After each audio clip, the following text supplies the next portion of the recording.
Makukuan na ito. Uuring na ito.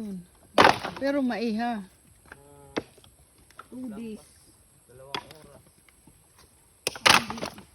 Huli na yan mamaya, tapos tatabunan ng dahon. Ganyan pala pag uuling. Ano? After 2 days, pwede mo nang kunin.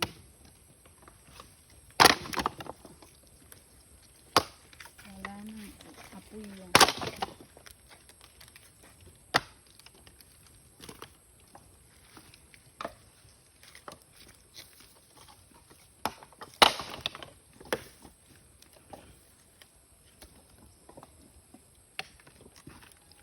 Tapos, bago maging pera yan, dadali na sa San Roque.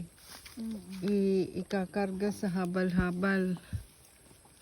2 sako, tag-isa kayo ng may-ari.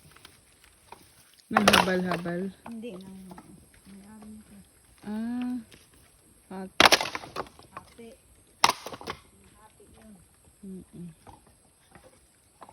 Ate namin.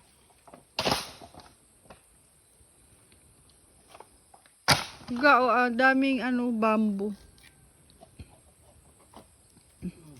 Tataas. Dami dito. Pero maliliit pa, Hindi yan lumalaki masyado. Lumalaki yung tinatawag patong. Ah, ganyan na talaga yan. Ganyan na lang. Humahaba lang. Patong, yun yung lumalaki. Merong breed ng bamboo ngayon, hindi kalalaki. Oo, yung ibang klaseng bamboo yun. Kaya lang yung ay wala, hindi kasama ganyan. Oo.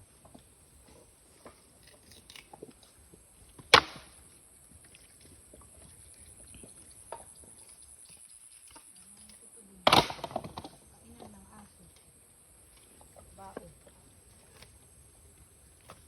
Sira na yung kainan.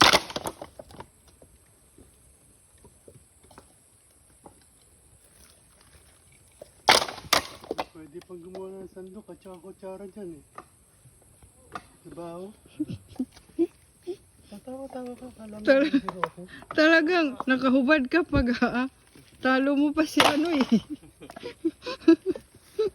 Naghahanap ng sakit ng katawan eh. Naghahanap ka talaga.